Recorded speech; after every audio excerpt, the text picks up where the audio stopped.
Welcome back to the rest of the story. We're out here looking for potential Christmas presents for myself because I already bought Brittany hers, so I think it's time to try it. You didn't tell me that was a Christmas present, and you're not supposed to bring that up because nobody's supposed to know about my Christmas present until I'm ready. Well, guess what? I can say it here. Don't you dare say what it is. Okay. Don't you ruin the surprise. For the record, Brittany owes me. So I'm thinking it's only fair that I go out and do some shopping myself. Because mine was just as expensive as this. It could be. Yeah, I don't think so. How about I buy what I want and... Well, first of all, this thing is broken. It's not broken. Really? It's not ours. Look at the things in the back. Okay. Broken. They're not broke. That's the way they're designed. Well, that's a poor design, if you ask me, because they look broke. No, it's just the way they're designed. We used to have these same style shovels at one point in time. But this is a 9-shank, just like ours. And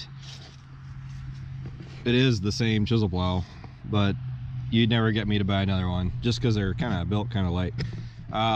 You can't, ooh, these look new too. So there is a little bit of wear and tear on the back side here. Does look like it's in a little bit better condition because the stop is straight. It's not bent and beat up, but this isn't what we're really here to look at. Stuff. On to the real stuff. Nah. I think we could pull this, and I honestly think it was well within our price range. Oh, how much is in our price range?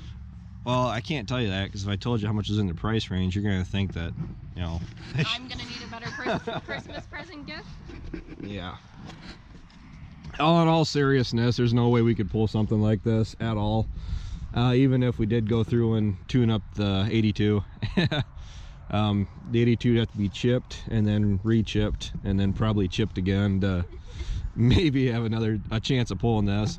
The 82 would pull a ripper, but it would more like a 5-shank, a straight shank, just an inline ripper.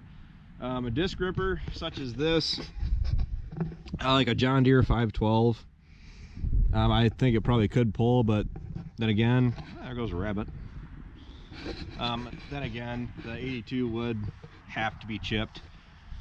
At 235 horse to pull a 5-shank ripper, each one of those ripper shanks requires 50 horse, and you're looking at least another 30 horsepower just to get within the reasonable requirements to pull it. Something else that's similar to our VT Earthmaster is this tool. It's a Salford. The only thing I've heard about these, or the big thing I've heard about these, somebody's getting cold. The big thing I've heard about these is that with these springs on the back, you get an uneven penetration into the soil, so it doesn't run the same depth across the whole field. Yeah, it depends on what you're going to use it for. Myself, if you're using it for knocking the stalks down in the fall and then going through and getting the field prepped again for seedbed prep in the spring, I don't know if you'd use this in the spring, but something to go through, like a high-speed brush cutter. They're really what these things were designed for. Same thing with our VT. You're supposed to be able to cover a lot of acres in a short amount of time and process the stalks and get the ground ready for next spring. So I don't know, between these two, I'd say let's go for this. Yeah, she won't even comment to me anymore. I think she's upset. Why? Because I know this is way more expensive than my Christmas present. That's not fair. Yeah. We're gonna have to go back to the store, and I'm gonna have to get a bigger of what I got. Yeah. This is what Brittany actually said she wanted, was a field cultivator. We were always asked, yeah, why we don't go with one of these. I was also told these like to pull rocks up out of the field, as opposed to like a disc that kind of pushes the rocks down into the soil. These, if you hit the field more than once with something like this or a soil finisher, ideally it should be a one pass thing, but if you do have to go back through and hit it again, if the ground conditions aren't right or you have any other problems where you have to try to level the ground out better than what you did, it does like to pull like corn residue and rocks back up and leaves it on top of the soil, and then that really doesn't help with planting and seed emergence. Fiona wants to say hi. Everybody say hi to Fiona. Fifi. Say hi, Fifi. Yeah. Very rough and tough dog, I swear. So, no, we aren't really looking for any equipment purchases right now. But it always is fun to window shop and see how Brittany came to spend the day with me. I figured it was only appropriate we gotta come and look at equipment. This isn't the same red dealership as the one from a couple months ago, but there's a heck of a line of cased skid steers, a few tractors over there. I think we should go visit Sloan's. Sloan's? Yeah. Sometime. What do you mean sometime? What, you want to go right now? Yeah, we can go bug Ryan. Ryan's at work. We can't bug Ryan. Yeah, we can. We can talk about tractors. I don't know. I think that's asking too much. Why? Because I think so. She's a beauty, everybody. You see that? She doesn't get her way. She just sticks her tongue out and gets all grouchy. No. I believe this is the same as ours. Chisel plow.